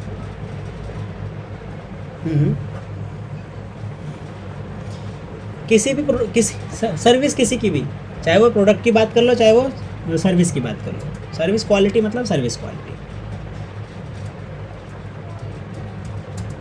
उस पे भी हो सकती है। जैसे मान लेते हैं कि मैं चाहता हूँ, मैंने मूवी की टिकट खरीदी है और मूवी की टिकट है 700 रुपये की, मार्वल्स ने रिलीज़ करी है। Let's suppose for example Marvels ने कोई मूवी रिलीज़ करी है और वो 700 रुपये की टिकट है, ठीक है। जब आप वहाँ गए, आपकी एक्सपेक्टेशन होगी 700 रुपये की टिकट है, बहुत बढ़िया तरीके से दिखाएंगे, आएंगे, हो सकता है कुछ सर्व भी करें, है ना, और उन्होंने लिख रखा है कि सरप्राइज़ होगा आपके लिए, ठीक है, 700 रुपीज़ की टिकट पे करेंगे तो आपके लिए सरप्राइज़ होगा। आपके एक्सपेक्टेशन के, आप पहले मूवी देखने गए थे तो आपका परसेप्शन क्या था कि सारी मूवीज़ अच्छी होती हैं, आपका परसेप्शन मार्वल्स के लिए बन रखा होगा, क्योंकि मार्वल्स की मूवी आपने देखी है। मार्वल्स वही जो ये कॉमिक्स वाले सुपर हीरोज़ की मूवी बनाते हैं, स्पाइडरमैन, बैटमैन, ये सारे लोग, ठीक है। सो क्लियर, आपको लगेगा बहुत बढ़िया मूवी है, और आपकी एक्सपेक्टेशन इस वाली मूवी से भी ऐसी होगी, मतलब इससे तो ज़्यादा बढ़ जाएगी आपकी, कि आपने फीस भी ज़्यादा दी है, और उन्होंने लिख दिया क्या कि आपके लिए सरप्राइज़ भी है, तो आपकी एक्सपेक्टेशन इससे थोड़ी और ऐड हो गई, ठीक। जब आप वहाँ गए तो आपके लिए एक पूरी की पूरी टीम कॉस्ट्यूम में बैठी हुई है, किसके, मार्वल्स के कॉस्ट्यूम में। आप जहाँ मूवी देख रहे हैं, आपके अगल बगल जो लोग बैठे हुए हैं, वो लोग कैसे हैं, मार्वल्स के उसमें भेस में बैठे हुए हैं, ठीक है ना। तो आपको नहीं लगेगा कि यार ये तो सच में गजब हो गया, और मूवी बहुत बढ़िया थी, ग्राफिक्स वगैरह बहुत बढ़िया है मूवी, ठीक है। सो आपको नहीं लग रहा कि क्वालिटी बहुत बढ़िया है इसकी, इस सर्विस की, जो मूवी देखने गए आप, ठीक है, 700 रुपये में आपको बहुत कुछ मिल गया, ऐसा फील करेंगे आप। Now another question was discuss the 2 dimensions of service quality. देखो, सर्विस क्वालिटी में ना 2 बातें होती हैं भाई, क्या होती हैं, यस पूजा,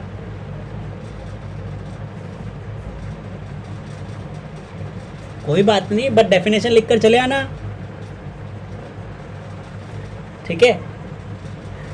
फिर मैं बताता हूँ, अगर नाम याद नहीं आ रहा ना तो as defined by as defined by a service expert, as defined by, मान लेते हैं अगर आपको नाम वगैरह याद नहीं रह रहा तो as defined by service expert लिख दो, तो ये सर्विस एक्सपर्ट ही तो है ना।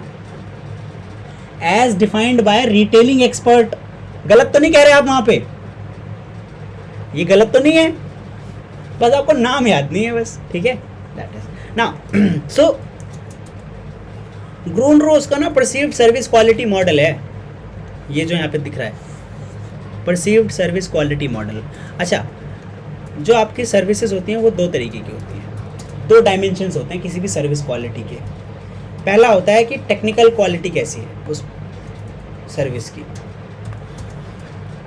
सर्विस की टेक्निकल क्वालिटी कैसी है ना। It refers to the design of service offer, कि क्या दिया जा रहा है आपको, क्या दिया जा रहा है, व्हाट फिजिकली आपको क्या मिलेगा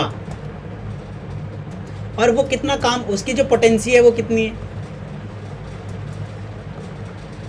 ठीक है।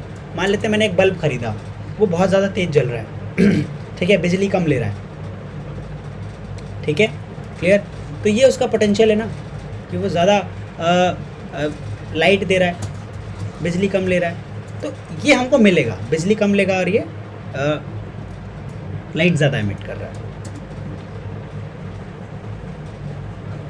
सर्विस को लेकर भी हो सकती है। अब सर सर्विस को लेकर कैसे?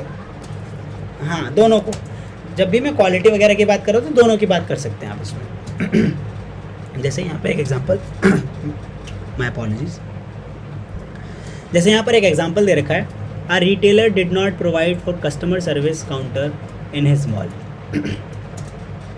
कस्टमर सर्विस काउंटर है ही नहीं उनके मॉल में,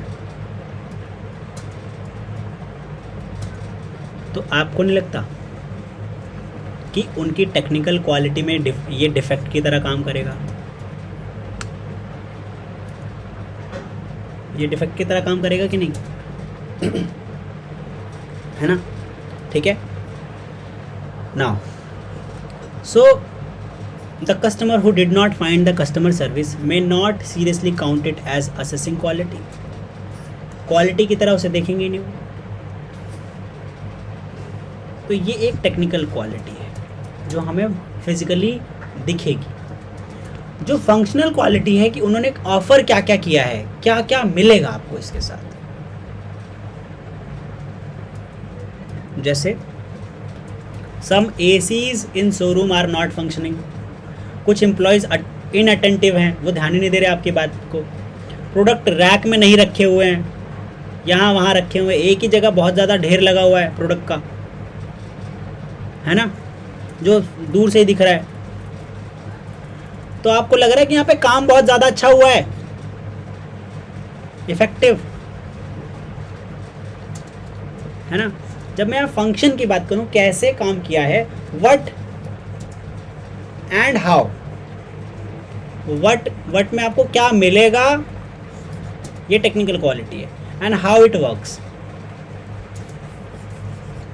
हाउ इट वर्क्स, तो ये क्या है आपकी, ये आपकी फंक्शनल क्वालिटी है, हाउ वाली। That's all. अच्छा, ये ग्रून रोज की मैंने आपको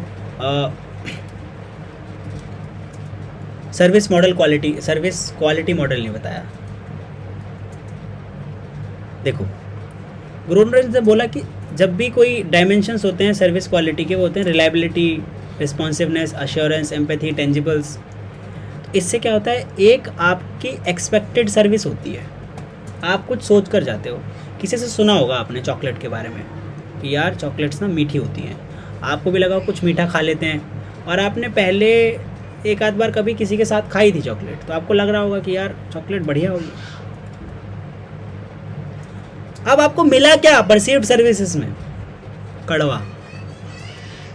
देखो, तीन तरीके की बात हो सकती है, या तो आपकी एक्सपेक्टेशन एक्सीड हो गई हो, जितना आपने सोचा था उससे ज़्यादा आपको मिला, बहुत बढ़िया स्मूथ चॉकलेट थी, है ना, मीठी थी, जितनी चाहिए थी उतनी, सॉफ्ट थी, दैट इज़, तो आप क्वालिटी से सरप्राइज हो जाएंगे। आपकी जो एक्सपेक्टेड सर्विस होगी वो कम होगी, लेकिन जो परसीव्ड सर्विस होगी वो ज़्यादा होगी। तो सर्विस क्वालिटी क्या है? सुपर्ब क्वालिटी की आएगी। आपकी जो एक्सपेक्टेड सर्विस थी और जो परसीव्ड सर्विस थी जो आपको मिली, अगर दोनों सिर्फ एग्जैक्टली मैच करेगी, जैसा आपने सोचा वैसा रहेगा, तो आप क्या रहेंगे? सेटिस्फाई। ठीक है, इसमें हो जाएगा सुपर्ब क्वालिटी, एकदम बढ़िया तरीके की सरप्राइज क्वालिटी पे मज़ा आ गया। एक्सपेक्टेशंस नॉट मेट, जिसमें आपने सोचा और वैसा हुआ ही नहीं, मतलब आप एक्सपेक्टेड सर्विस ज़्यादा सोच कर गए थे लेकिन जो परसीव्ड मिली वो कम मिली, तो इसमें क्या हो जाएंगे आप? डिससेटिस्फाइड। ठीक है, दैट इज सो ये ग्रूनरोस का सर्विस क्वालिटी मॉडल है। So that's all. यस,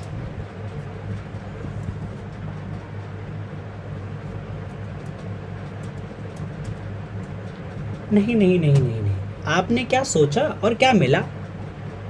जो सोचा वो एक्सपेक्टेड है, जो मिला वो परसीव्ड है।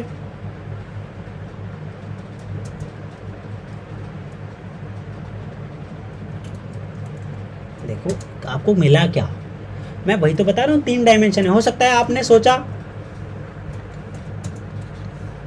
यहाँ पे मैंने तीनों सिनेरियो बता दी ना आपको, कि आपने सोचा कम और आपको मिला ज़्यादा, तो सुपर्ब क्वालिटी मिल गई आपको। क्वालिटी आपके हिसाब से कैसी होगी उस पर्टिकुलर प्रोडक्ट की? बढ़िया, मस्त, झकास। आपने जैसा सोचा आपको वैसा मिला, तो हाँ यार सेटिस्फैक्टरी है, जैसा सोच के गए थे वैसा ही काम हुआ है, अच्छा लग रहा है मुझे। ठीक है, या तीसरी बात ये हो सकती है कि आप जैसा सोच कर गए थे उस वैसा तो कुछ भी नहीं हुआ, तो आप डिससेटिस्फाइड, नाराज नहीं हो जाएंगे? तो नाराज होकर क्लास से चले गए। पूजा, खैर आगे बढ़ते हैं विद्यार्थियों। आपको सब कुछ समझ आ रहा है?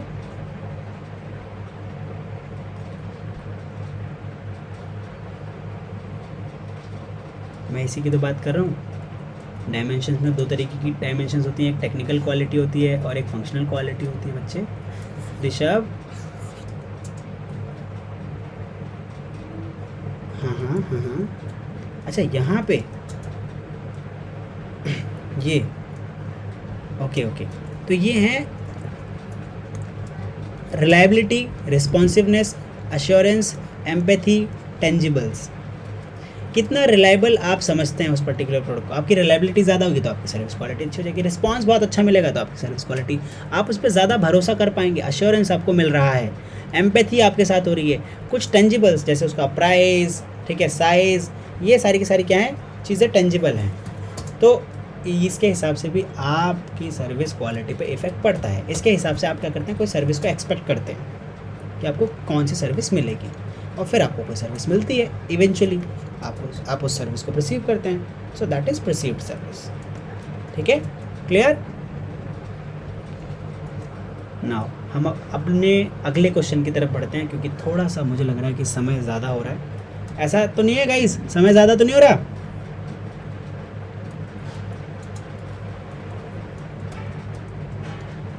सुनो, आपके पास होगा, बहुत सारे विद्यार्थी अपना काम छोड़कर बैठे हुए हैं। सुनो इधर, की areas of customer experience management. कौन कौन से की एरियाज हैं CEM के, कस्टमर एक्सपीरियंस मैनेजमेंट के? सो देखो गाइस, देयर आर 5 की एरियाज, देयर आर 5 की areas of customer experience management. पहला कस्टमर, दूसरा एनवायरनमेंट, तीसरा ब्रांड, प्लेटफॉर्म और इंटरफेस, है ना? ठीक है, चलिए, तो आपको सबके ऊपर फोकस करना है कि आप अपने कस्टमर को कितना डेवलप कर पा रहे हो, आपके इन्वायरमेंट कितना अच्छा है उन कस्टमर्स के लिए, आप जो ब्रांड दे रहे हो वो सिर्फ नाम का ब्रांड है क्या, तो उसकी क्वालिटी कैसी है, आप किस प्लेटफॉर्म पे उसे सर्व कर रहे हो, ठीक है, और उसका इंटरफेस कैसा है, लोगों को इन्वॉल्व कर रहा है, उनको जोड़ रहा है अपने सर्विस, अपने प्रोडक्ट के साथ, और उनको इम्प्रूव कर रहा है क्या। जैसे मान लेते हैं, मैं यहाँ पर आईफोन का एग्जांपल ले लेता हूँ, ठीक है, सुनो।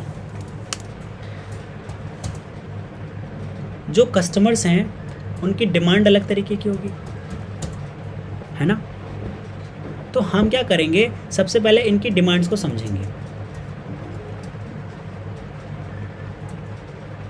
इस कंपनी ने समझ लिया, iOS वाली कंपनी ने, आईफोन बोलते हैं जिसे, एप्पल बोलते हैं, इसने क्या किया, इसने समझ लिया, ठीक है। इसने क्या किया, कल्चरल, सोशोलॉजिकल, बिहेवियरल और डेमोग्राफिक एनालिसिस किए और सारी की सारी चीज़ें पता लगा ली कि इनकी नीड, वांट, डिज़ायर, एक्सपेक्टेशंस किस तरीके की होंगी कस्टमर्स की, ठीक है, क्लियर। तो अगर ये सब पता चल जाएगा तो कस्टमर का एक्सपीरियंस बढ़ाने में मज़ा आएगा ना, ज़्यादा अच्छे से कस्टमर्स का एक्सपीरियंस एनहेंस कर पाएंगे। फिर उन्होंने क्या किया, environment, landscape of brand discovery, it is essential Tenet of customer experience management. Like कि आप कहाँ पे इसे सेल कर रहे हैं। आप अगर किसी स्टोर पे फ़ोन मतलब टेली कॉलिंग के थ्रू या वेब पर, तो आपको जैसे आप वेबसाइट पे जाएंगे इनकी, तो इनकी वेबसाइट काफ़ी ज़्यादा खूबसूरत है। इनके स्टोर में जाएंगे तो आपको 2-3 आपको रिप्रेजेंटेटिव मिल जाएंगे, स्टोर बहुत बड़ा सा मिलेगा और प्रोडक्ट बहुत अच्छे से रखे होंगे। तो इनका स्टोर इन्वायरमेंट बहुत ज़्यादा अच्छा है कि नहीं। जितने भी लोग प्रीमियम सेलर होते हैं, जितने भी स्टोर्स प्रीमियम प्रोडक्ट सेलर होते हैं, तो इनका स्टोर बहुत ज़्यादा ऐसा होता है कि स्ट्रैटेजिकली इन्होंने डिज़ाइन किया होता है कि स्टोर का एनवायरनमेंट में यहाँ पे फ्रेग्रेंस कैसी होगी, म्यूज़िक कैसा होगा, लाइटिंग कंडीशंस कैसी होंगी, ये सारा का सारा आपको इनके स्टोर में काफ़ी अच्छा देखने को मिल जाता है। फिर ब्रांड, द टैक्टिकल पर्सपेक्टिव, कि भैया इसमें यहाँ पे टैक्टिक्स वगैरह की बहुत ज़्यादा इन्वॉल्वमेंट रहेगी कि विजुअल आइडेंटिटी कैसी है, दिख कैसा रहा है आपका प्रोडक्ट, क्या क्या चीज़ें उसके साथ जुड़ी हुई हैं, टैगलाइन क्या आपने ऐड करी है, कम्युनिकेट कैसे कर पा रहे हो लोगों को कि हमारा प्रोडक्ट आपकी सर्विसेज को, आपके जो प्रोडक्ट, आपकी जो नीड है उसको सॉल्व कर पाएगा कि नहीं कर पाएगा, लोगोस और भी बहुत सारी चीज़ें। So this is how the brand works in customer experience management. फिर आप कौन से प्लेटफॉर्म पे उसे सर्व कर रहे हो। A company's operational infrastructure is platform on which customer experience is delivered. तो कंपनी कैसे काम कर रही है, इसके ऑपरेशनल इंफ्रास्ट्रक्चर पे ही कस्टमर का एक्सपीरियंस जो है वो डिलीवर किया जाता है, कि मतलब इनका जो फंक्शन है वो किस तरीके से हो रहा है ना। दैट इज़ आपकी जो पॉलिसीज़ हैं, जैसे अगर मैं ऑपरेशंस की बात करूं तो यहाँ पे पॉलिसीज़ कैसे रहती हैं कंपनी की, ठीक है। रूल्स एंड रेगुलेशंस, कौन से रूल्स एंड रेगुलेशन से ये ऑपरेट करते हैं, दीज ऑल। तो ये भी कस्टमर एक्सपीरियंस मैनेज करने में काफ़ी ज़्यादा हेल्प करता है। द इंटरफेस, कस्टमर किससे इंटरेक्ट कर रहा है। अब इंटरेक्शन 3 तरीके का हो सकता है, ह्यूमन टू टेक्नोलॉजी, जब वो इंटरनेट से कोई सामान खरीद रहे हैं, ह्यूमन टू ह्यूमन, है ना, जब वो वर्ड ऑफ माउथ, या फिर स्टोर में डायरेक्टली आपके विजिट कर रहे हैं, आपके रिप्रेजेंटेटिव से उन्होंने पूछा। ह्यूमन टू इन्वायरमेंट, उन्होंने क्या देखा, अपने आसपास आपके सेम प्रोडक्ट देख लिए, ठीक है। ये वर्ड ऑफ माउथ यहाँ आएगा, सॉरी, वर्ड ऑफ माउथ, लोग क्या कह रहे हैं, एनवायरनमेंट में आजकल क्या चल रहा है। सो ये भी क्या करेगा, कस्टमर एक्सपीरियंस मैनेजमेंट को एनहेंस करेगा, ठीक है। एक सवाल मैंने आप लोगों को छोड़ रखा है, आप मुझे ये बताइए, what is the cost of losing a customer. Cost of losing a customer, एक कस्टमर अगर आपसे रोज़ाना 10 रुपये का सामान खरीद रहा है, लेट सपोज 100 रुपये का खरीद रहा है, 10 रुपये वाले में तो आप लगेंगे सर छोड़ देते हैं उसे। If a customer is buying a product of 10 rupees, तो आपको क्या लगता है कि 20 साल में आप उससे कितना नुकसान करवा लेंगे।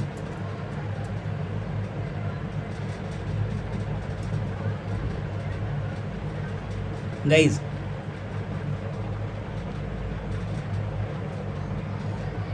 कितना,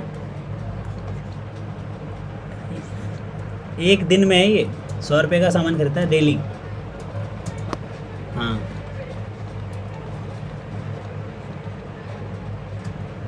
हाँ, ये तो हो गया ना 365, पूरा कर लिया, साल का निकाल लिया। इसके बाद 20 से कर लो, 1,46,000, बताओ, एक कस्टमर से आपने कितने रुपए लूज कर दिए? 1.5 लाख रुपए का कस्टमर जा रहा है, पकड़ो पकड़ो। तो आपको नहीं लग रहा कि ये बहुत ज़्यादा कॉस्ट है? ये तो मॉनेटरी टर्म्स में हो गया, मॉनेटरी टर्म्स में, पैसे के बाद, पैसे के हिसाब से क्या।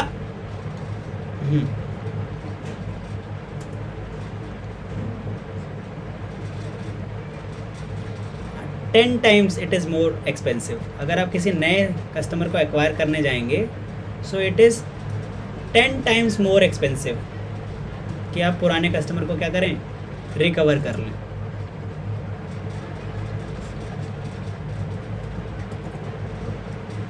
है ना? हाँ, ठीक है, ठीक है, दैट इज। चलिए,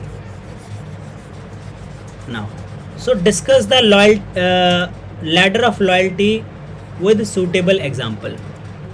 देखो, ladder of loyalty shows the different stages, जिसमें एक जो प्रॉस्पेक्ट है, कैसे वो कस्टमर बनता है, फिर क्लाइंट बनता है, और फाइनली वो एक पार्टनर बन जाता है। क्योंकि आप जिसको कस्टमर बना रहे हैं, अभी तो पहले स्टार्टिंग में तो आप उसे जानते भी नहीं हैं, ठीक है, क्लियर। इसका एग्जांपल देने के लिए मैं आपको ये समझा सकता हूँ कि YouTube, you guys know YouTube, हो सकता है आप ये वीडियो वहीं पर देख रहे हो, ठीक है। तो यूट्यूब क्या करता है, लोगों को सबसे पहले प्रॉस्पेक्ट लेकर आता है कि अच्छा, आपको कोई आपके वीडियो पसंदीदा वीडियो देखनी है, तो बोलता आ जाओ, हम दिखाते हैं जी आपको, कहीं नहीं मिलेगी, यूट्यूब पर ज़रूर मिल जाएगी तुरंत। तो ये प्रॉस्पेक्ट आया, ठीक है, इनकी कुछ रिक्वायरमेंट थी, उन्होंने फुलफिल कर दी, ठीक, क्लियर, दैट इज। फिर वो कस्टमर बन गया। कस्टमर कैसे बन गया? इसने देखा कि जब मैं यहाँ पे वीडियोस वगैरह देखता हूँ ना, तो बहुत सारा ऐड आता है यूट्यूब पर, ऐड आते हैं। इन ऐड को हटाने के लिए उसने प्रीमियम सब्सक्रिप्शन ले लिया, प्रीमियम सब्सक्रिप्शन ले लिया, है ना, क्लियर। तो वो कस्टमर बन गया। फिर क्या हुआ कि उसने ना लोगों को बताना शुरू किया। मतलब जब पहले तो वो क्या करेगा, सॉरी अभी बताना नहीं शुरू किया, जब एक कस्टमर एक से ज़्यादा बार आपसे प्रोडक्ट या सर्विस खरीदता है ना, then he become your client. Customer के साथ मीटिंग है और क्लाइंट के साथ मीटिंग है, डिफरेंस होता है। क्लाइंट जिसके साथ बार बार आप डिस्कस कर रहे हो, एक से ज़्यादा बार वो आपके पास आए, तो वो क्या हो जाएगा, आपका क्लाइंट हो जाएगा। नाउ देन क्लाइंट बनने के बाद वो आपका सपोर्टर बन जाएगा। आप जो भी प्रोडक्ट या सर्विसेज उसे देंगे, पहले वो प्रोस्पेक्ट था, उसको नहीं पता था, आपने उसकी प्रॉब्लम हेल्प करी तो वो कस्टमर बन गया।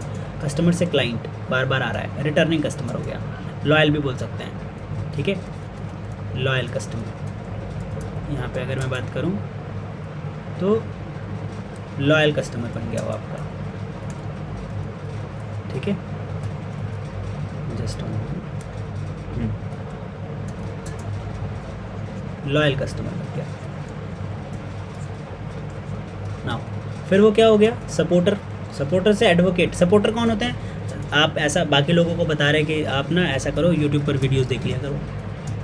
एडवोकेट उसके बाद, इसके बाद का अगला आता है कि एडवोकेट। किसी ने बोला कि यूट्यूब बुरा है, ऐसा करो कि यार ये कंटेंट वगैरह ये सब चीज़ें बेकार हैं, आप प्रीमियम वगैरह जगह पे देखा करो, आप नेटफ्लिक्स पे देखो ये सारी चीज़ें, या दूसरे किसी प्लेटफॉर्म पे देखो, ठीक है, कोई मूवी वगैरह देख रहे हो तो एडवोकेट क्या करेगा भाई, तुरंत कि आप ऐसा कह ही नहीं सकते, इतना फ्री प्लेटफॉर्म है, इतने सारे लोग हैं, गूगल से ज़्यादा इसको सर्च करते हैं लोग आजकल, आपको पता है ऐसा नहीं ऐसा होता है, तो वो एडवोकेट बन गया। इसके बाद वो खुद जब वीडियो बनाने लग जाएगा ना, तो वो पार्टनर बन गया, ठीक है, यूट्यूबर। क्या बन गया वो? यूट्यूबर बन गया खुद। तो क्या है वो? यूट्यूबर का YPP, यूट्यूब पार्टनर प्रोग्राम के तहत वो आ गया भैया, बस यूट्यूबर, है ना। सर ऐसे मत बोलो, ठीक, clear guys, is it clear? पक्की बात है। ये देव बोर क्यों हो रहे हो भाई? देव, रोहित, क्या हाल चाल? पूजा, कैसे हैं पूजा आप? सुमित आरी देर, शिविका, सुबह प्रैक्टिस करी थी आप लोगों ने? आर्यन, अमन, प्रैक्टिस करते हो?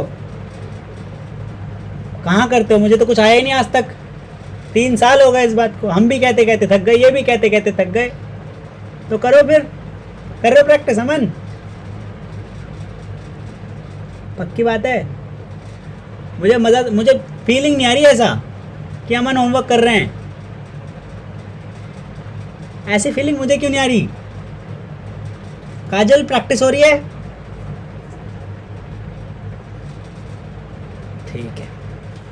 एक बात और, आप लोग ना पेपर में मजा करके आओगे, मैं सच बता रहा हूँ। बहुत बढ़िया पेपर जाएगा आपका। आप मुझ पे भरोसा रखो। मुझ पे भरोसा है कि नहीं? है ना? ठीक है, तो फिर मैं सच बोल रहा हूँ आपसे। मैं झूठ तो बोलता नहीं हूँ, कभी झूठ बोलता हूँ, कभी गलत इन्फॉर्मेशन देता हूँ आपको? आप लोगों का एग्जाम बेस्ट जाएगा, मैं सच बता रहा हूँ। लिख कर दे दिया मैंने, best exam of the year. ठीक है, बेस्ट जाने वाला है। ये स्क्रीनशॉट ले लो, साइन कर देता हूँ मैं अपना यहाँ। 23 तारीख को बोला है मैंने ये बात। अब मजाक थोड़ी कर रहा हूँ, मैं सच बोल रहा हूँ। मुझे मालूम है मैंने क्या पढ़ा है, मालूम है ना मुझे। ठीक है, आपका एग्जाम बेस्ट जाने वाला है, सच बता रहा हूँ। और ये तभी होगा जब आप भरोसा रखोगे और सच में बेस्ट जाएगा। आपने इतना कर लिया, सोचो 8 क्वेश्चन आएंगे यार। इतने दिन से पढ़ा रहा हूँ, 5 क्वेश्चन नहीं लिख पाओगे इसमें से। बहुत बहुत आसान से आएंगे, बहुत आसान से क्वेश्चन आएंगे, है ना? बढ़िया से लिख लोगे। ऐसे लो फील मत करो। कोई ऐसा तो नहीं है कोई लो फील कर रहा है? पक्की बात है? ठीक है। उत्सव, विनय, प्रैक्टिस चल रही है बढ़िया? ठीक है। मुझे लग रहा है थक गए हो आप, इसलिए आप ज़्यादा रिप्लाई नहीं कर पा रहे अच्छे तरीके से। ठीक है। Now what do you mean by complaint management? Complaint management क्या होता है और प्रोसेस कैसा चलता है कंप्लेंट मैनेजमेंट का? देखो, complaint management is a formal process of recording, resolving customer complaints. Customer की कंप्लेंट्स को रिकॉर्ड करना, लिखना कि कस्टमर ने क्या क्या शिकायत करी है, क्या क्या प्रॉब्लम आ रही है कस्टमर्स को, फिर उनको रिजॉल्व करना है एक एक करके। ठीक है, clear? That is so this is what customer complaint management. अब देखो, इस बात को हमें समझना पड़ेगा कि कंप्लेंट रेजोल्यूशन का कस्टमर लॉयल्टी से बहुत गहरा ताल्लुक है। अगर आप कस्टमर की कंप्लेंट को बहुत जल्दी रिजॉल्व कर दिया करेंगे तो आपकी कस्टमर लॉयल्टी एनहेंस हो जाएगी, लोग आपके पास ज़्यादा आएंगे। जो बड़ी ऑर्गेनाइजेशंस हैं उनको बड़ी समस्या इस बात की आती है कंप्लेंट मैनेजमेंट के साथ कि इनकी सिस्टमेटिक अप्रोच ख़राब रहती है कंप्लेंट हैंडलिंग की। ये कस्टमर की कंप्लेंट को बहुत ज़्यादा रिकग्नाइज नहीं कर पाते, बहुत ज़्यादा रिकग्नाइज नहीं कर पाते कि समस्या कहाँ आ रही है। So they do not recognise the importance of customer complaints at strategic level.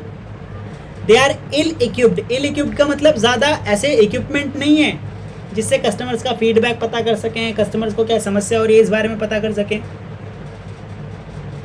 Processes नहीं है इनके पास बहुत ज़्यादा अच्छे से जिससे कस्टमर अपनी कंप्लेंट को लॉग इन कर सकें कि सर ये कंप्लेंट आ रही है हम लोगों को। They are not pro efficient, है ना, with measurement and in particular non financial areas such as customer satisfaction. उनकी कोई कंप्लेंट कर रहा है कि कस्टमर सेटिस्फाई हुआ भी है कि नहीं हुआ।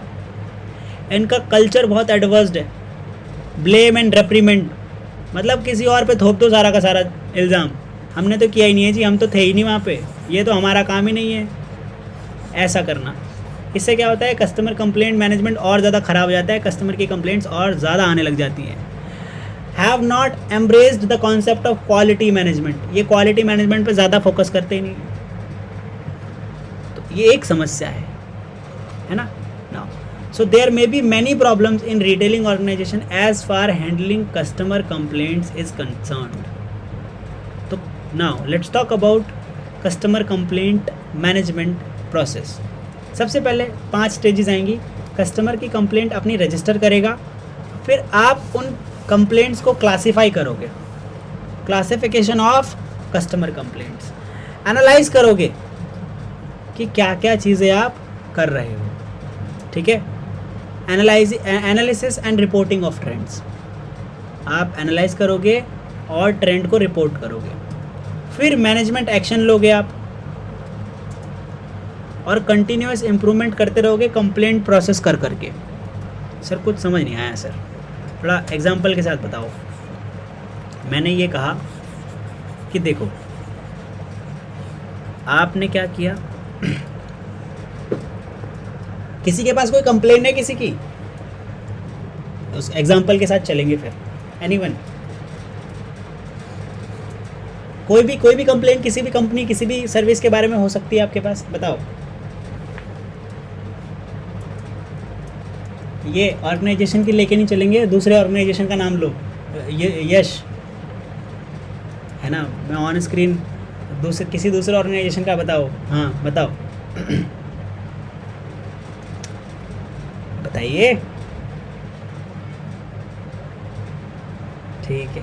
सुनो, मान लेते हैं आपको कॉलेज में कंप्लेंट करनी है. सिंपल. ठीक है ना. कॉलेज में कंप्लेंट किस बात की करनी है भाई? क्या कंप्लेंट करनी है आपको कॉलेज की? ठीक है.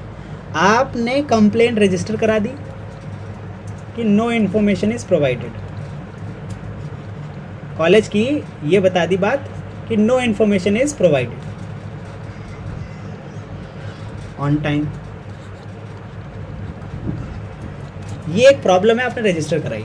अब यहाँ पे जब आप जाएंगे ना, तो इनका जो कंप्लेंट मैनेजमेंट पोर्टल होगा, तो वहाँ पर अलग अलग कैटेगरीज होंगी.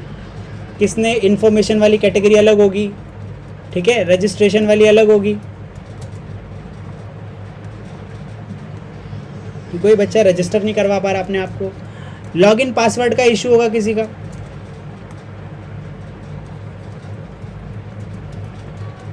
लॉगिन पासवर्ड का इशू होगा किसी का.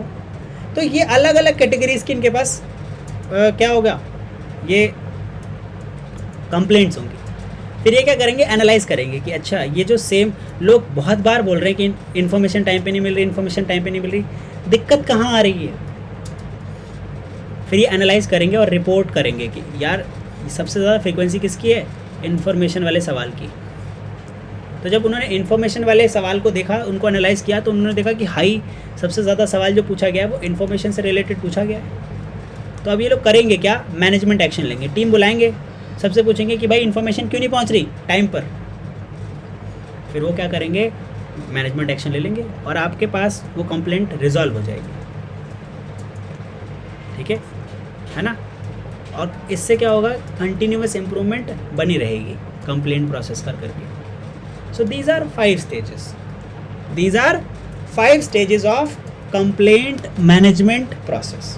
क्लियर है गाइज? क्लियर है आप लोगों को?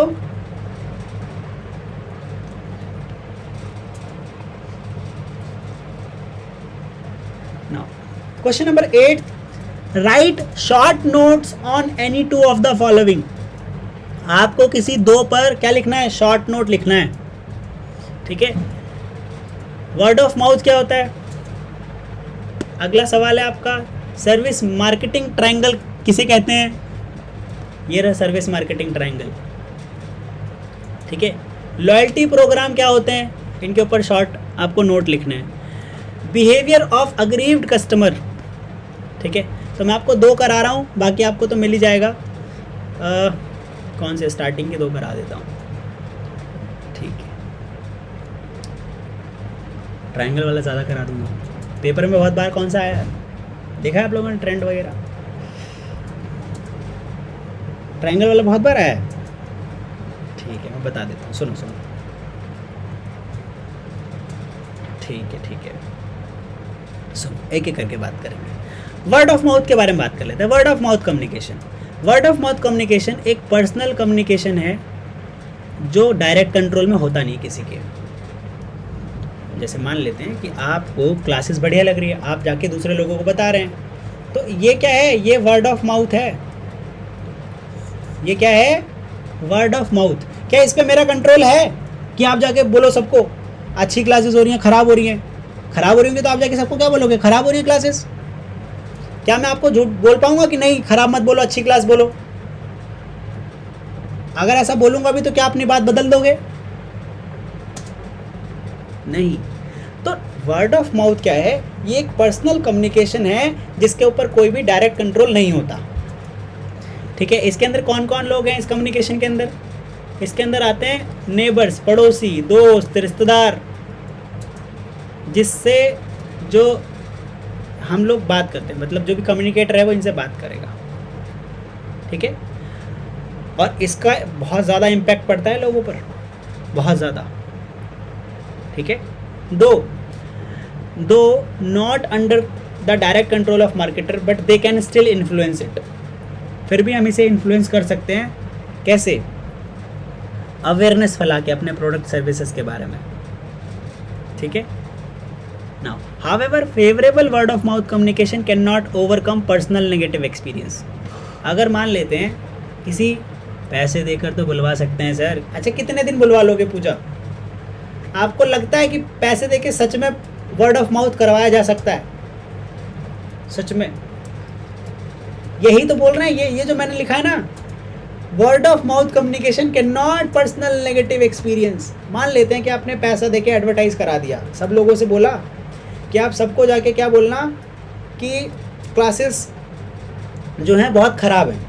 हमने सबको पैसा दे दिया कि सबको जाके झूठ बोलना है ये क्लास बहुत ख़राब है, सबको पैसा दे दिया। ठीक है, अब सब जाके बोल रहे हैं, पैसा लिया है और सब लोग जाके किसी भी ग्रुप में बोल रहे हैं, किसी भी फ्रेंड को बोल रहे हैं और सब जगह बोल रहे हैं कि क्लासेस बहुत ख़राब हैं, क्योंकि सबको इस बात का पैसा मिला कि क्लासेस बहुत ख़राब है ना, क्लासेस बहुत ख़राब है ना। अब जो यहाँ पर असल में क्लास आ रहा होगा, क्या वो उसका पर्सनल एक्सपीरियंस ओवरकम कर पाएगा? मतलब कोई सुन के, जिसने खुद एक्सपीरियंस किया है, उसको ये वर्ड ऑफ माउथ से कोई फ़र्क पड़ेगा? समझ गए? So personal word of mouth can not overcome personal experience, whether it is positive और negative.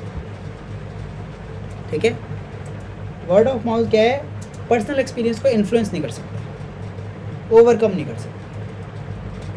That is so word of mouth marketing is an umbrella term for dozen of techniques. जैसे आप लोगों ने देखा होगा, बड़ी बड़ी वेबसाइट के ब्लॉग्स होते हैं, कम्युनिटी ब्लॉग्स होते हैं, लॉयल्टी प्रोग्राम चलाते हैं वो लोग, ताकि लोग आपके बारे में क्या करें, अच्छा अच्छा बोलें। ठीक, clear? That is, so it was word of mouth, the service marketing triangle. ठीक है, नाउ सो हाल रोजनब्लथ, इन्होंने, ये एक मेजर नेशनल ट्रैवल एजेंसी है, इनकी एक ये ओनर हैं मेजर नेशनल ट्रैवल एजेंसी जो कि यूएसए के अंदर है। इन्होंने किताब लिखी कि कस्टमर कम्स सेकंड। सर बहुत गलत किताब लिख दी सर इन्होंने। क्या लिख दिया इन्होंने? Customer comes second. कस्टमर कम सेकंड। क्या आपको लगता है कस्टमर्स को दूसरे नंबर पे रखना चाहिए? क्यों? अगर कस्टमर्स को दूसरे नंबर पे रखना चाहिए तो क्यों? तो पहले नंबर पे किसे रखें? सबसे पहले नंबर पे आपको एम्प्लॉय को रखना चाहिए। अगर आपको स्टोर रन करना है तो आपको बात सुननी पड़ेगी किनकी? भैया एम्प्लॉयज़ की। ठीक है, आपको उनके फेवर में काम करना पड़ेगा। In services like hospitality, retailing, banking, it can be said that satisfying the employees is company's number one job। तो सर्विस लीडर पूरा का पूरा अपना जोर किस पे लगाते हैं कि वो एम्प्लॉयज़ की नीड पूरी कर पाएँ, और इसी टास्क को बोलते हैं इंटरनल मार्केटिंग। क्या बोलते हैं? इसी टास्क को इंटरनल मार्केटिंग बोलते हैं। The overall objective of internal marketing are कि हमारे सारे के सारे एम्प्लॉयज़ जो हैं वो कैसे रहें, मोटिवेटेड रहें, customer oriented, service minded performance में, है ना, क्लियर, दैट इज नाउ। सो ये क्या है भाई, ये इंटरनल मार्केटिंग है। इंटरनल मार्केटिंग का मतलब है कि हम अपने ही ऑर्गेनाइजेशन में सभी लोगों को क्या कर रहे हैं, अब सर्विसेज बेस्ट प्रोवाइड करा रहे हैं, ठीक है, क्लियर नाउ। सो आगे बात कर लेते हैं आप लोगों से, जस्ट अ मोमेंट गाइस। हाँ, हम क्या करेंगे, पहले तो उनकी क्या सेट, ये जो मोटिवेशन है इनको मिल रहा है एम्प्लॉयज़ को, क्या ये परफॉर्मेंस पूरी दे पा रहे हैं। दूसरा, हम क्या करेंगे, उनको अट्रैक्ट करेंगे और रिटेन करेंगे अच्छे एम्प्लॉयज़ को, जैसा कि हम क्या करते हैं इस सर्विस ट्रायंगल के अंदर देख सकते हैं। अभी सर्विस ट्रायंगल के लिए हम पूरा का पूरा बेस बना रहे थे। देखो सर्विस ट्रायंगल में आप यहाँ देखेंगे there are three corners of any triangle. First one, customer, provider, company. Provider क्या करते हैं, कस्टमर को प्रॉमिस करते हैं, सॉरी माय अपॉलॉजीज, कंपनी क्या करती है, कस्टमर से प्रॉमिस करती है कि हम आपको ये वाली सर्विस देंगे, प्रोडक्ट इतने रुपए में देंगे।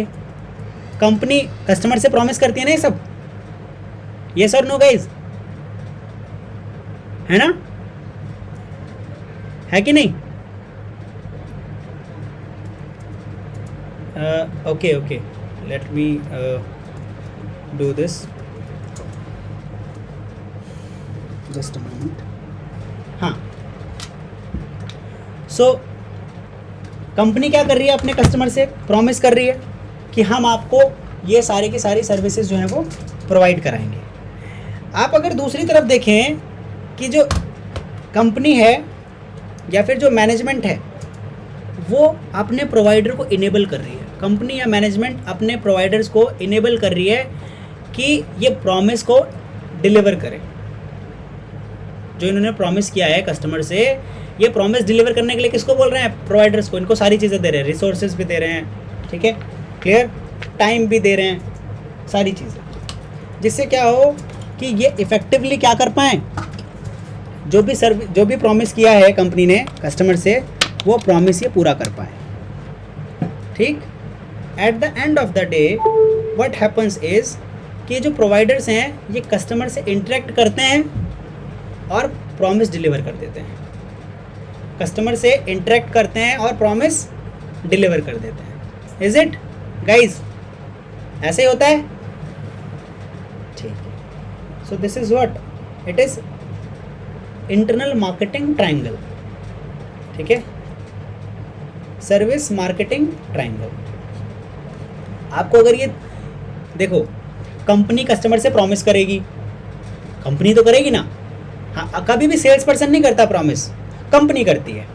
कंपनी बोलेगी हम आपको ये सर्विस प्रोवाइड करेंगे, ये प्रोडक्ट प्रोवाइड कराएंगे, और कंपनी अपने सेल्स पर्सन को, अपने रिप्रेजेंटेटिव को इतनी पावर और इतने रिसोर्सेज प्रोवाइड करा देती है जिससे वो कस्टमर को सर्विस प्रोवाइड करा दें।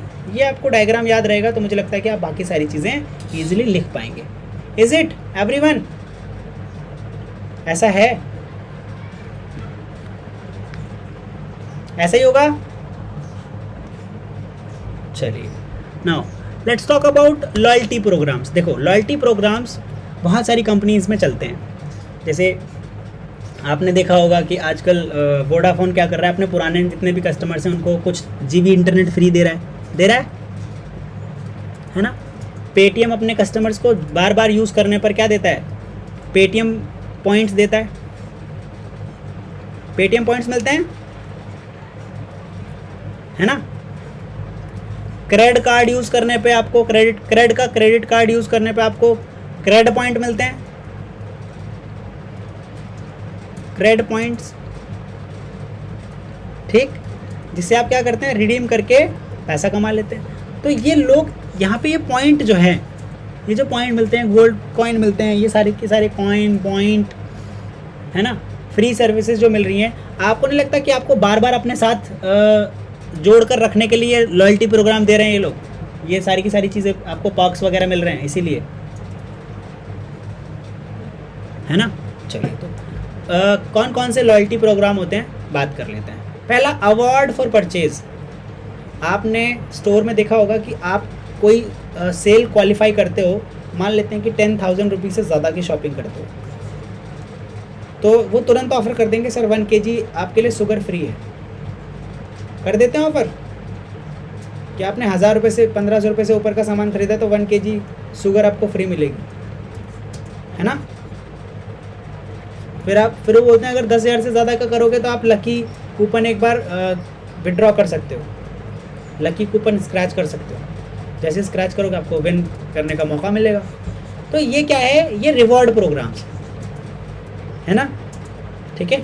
चलिए, रिबेट प्रोग्राम। रिबेट प्रोग्राम में, अच्छा, रिवॉर्ड प्रोग्राम में आपको अवार्ड के पॉइंट मिलेंगे कि आप इतने पे ये सारी चीज़ें कर लोगे, जैसे पेटीएम का मैंने आपको बताया और ये सारी क्रेडिट वगैरह का बताया। रिबेट प्रोग्राम में आपको अवार्ड मिलेगा, गिफ्ट मिलेगा, सर्टिफिकेट मिलेगा किसी एक पर्टिकुलर स्पेंडिंग लिमिट तक आप जब पहुंच जाते हो तो वो ज़्यादा से ज़्यादा आपका पैसा खर्च करवाना चाहते हैं, ठीक है। फिर होता है अप्रिसिएशन प्रोग्राम, ठीक। अगर आप हमारे स्टोर में ज़्यादा बार आते हो, बहुत ज़्यादा विजिट कर रहे हो, तो आपको अप्रिसिएशन, हमारे लॉयल कस्टमर बने रहने के लिए मोस्ट विजिटेड कस्टमर को अवार्ड करते हैं हम, इस तरीके का। पार्टनरशिप प्रोग्राम, ठीक है। Reward purchase with a partner company products और service where new customers are required. Like देखो, अगर मैं पेटीएम की बात करूं तो पेटीएम के अंदर आप लोगों ने नोटिस किया है कि जब आप कॉइन वगैरह, ये पेटीएम के गोल्ड कॉइन वगैरह अर्न करते हो तो पेटीएम पॉइंट जो आपको मिलते हैं वहाँ पे बहुत सारी कंपनीज होती ना, हंगामा हो गया, जी हो गया, ठीक है, टाइम्स ऑफ इंडिया, इन सब के आपको सब्सक्रिप्शन मिलते हैं ना पॉइंट के बदले, मिलते हैं। तो ये पार्टनरशिप प्रोग्राम के थ्रू मिलते हैं एडिशनली, ठीक। वो भी चाहते हैं भैया हमारे भी प्रोग्राम, हमारा भी, क्योंकि आपके कस्टमर लॉयल हैं, हमारा भी वहाँ पे प्रचार करो, आपके लॉयल कस्टमर्स हमारे भी हो जाएंगे और हम एक दूसरे के कॉम्पिटिटर नहीं हैं, ठीक है। एफिनिटी प्रोग्राम, आप कुछ वैल्यूएबल बेनिफिट्स ऐड करते हो, जिससे वो क्या करते हैं, रिकग्नाइज़ कर लेते हैं। कौन रिकग्नाइज़ कर लेता है आपको? ब्रांड वगैरह, ठीक, clear now, that is. So question number D जो है, बिहेवियर ऑफ अग्रीव्ड कस्टमर। अगर किसी कस्टमर की आप क्या कर रहे हो भाई, एक्सपीरियंस वगैरह उसका ख़राब हो रहा है, ठीक है ना, उसका जो एक्सपीरियंस है वो ख़राब हो रहा है किसी कस्टमर का, तो वो कैसा कस्टमर हो जाता है? अग्रीव्ड कस्टमर हो जाता है। कैसा कस्टमर हो जाता है? Aggrieved. So different customers behave differently when they identify the experience service deficiency and failures. So Ram Mohan Rao ने आइडेंटिफाई किए हैं कुछ पॉइंट्स कि जो कस्टमर्स होते हैं जब इन्हें लगता है कि डिससेटिस्फाई हुए हैं ये, ठीक है, तो ये क्या करते हैं, तो कौन कौन से बिहेवियर शो करेंगे। तो कुछ लोग जो होंगे वो टेक इट ईजी, कुछ नहीं होता ऐसा, है ना, कोई दिक्कत नहीं है, इतना तो चलता रहता है। These customers do not like the service failure seriously. Do not take the these customers don't take service failure seriously. और ये दूसरा कोई सर्विस प्रोवाइडर जल्दी ढूंढना नहीं चाहते। दूसरे आते हैं wait for failure the second time. अगर इन्होंने फिर से ऐसा किया तो मैं ऐसा कर दूंगा, अगर फिर से ऐसा हुआ तो मैं इनसे सर्विस लेना बंद कर दूंगा या इनको कंप्लेंट कर दूंगा, दैट इज। तीसरे वाले लोग जो होते हैं ये कंप्लेन नहीं करते but vote with their feet, मतलब वो छोड़कर चले जाएंगे। चौथे कस्टमर ये बहुत हैं भैया, भगवान के जैसे हैं ये आपसे कंप्लेन भी करेंगे लेकिन कहीं छोड़कर नहीं जाएंगे। Complain but do not shift loyalty. पांचवा, ये क्या करते हैं? कंप्लेन करते हैं कंपनसेशन मांगते हैं, दूसरों को जाके आपके बारे में नेगेटिव भी बताते हैं और आपसे कुछ सामान खरीदेंगे भी नहीं। अब ये तो सबसे बुरे वाले हैं। मतलब एक तो आपको कंप्लेन कर रहे हैं, खैर ठीक है, हम कंप्लेन ठीक कर देंगे, बोले कंपनसेशन दो, ठीक है हम कंपनसेशन दे देंगे। फिर ये क्या कर रहे हैं, नेगेटिव प्रमोशन भी कर रहे हैं, आपका वर्ड ऑफ माउथ भी नेगेटिव फैला रहे हैं, और ये आपसे अब सामान भी नहीं खरीदेंगे। ठीक है, खैर वैसे तो ये तो आपके ऊपर डिपेंड करता है ना, आपने उनको ख़राब सर्विसेज क्यों दी। Give the better services. So these are some behaviour of aggrieved customers. Okay, now if you have any query, contact 828 4x7 188। आप व्हाट्सएप कर सकते हो, है ना, और आप www.bbrl.com पे आप विज़िट कर सकते हैं in case of any important link और आपके स्टडी मटेरियल से रिलेटेड कोई भी क्वेरीज होंगी। ठीक है, okay guys, so that's all for today's class. See you in the next video.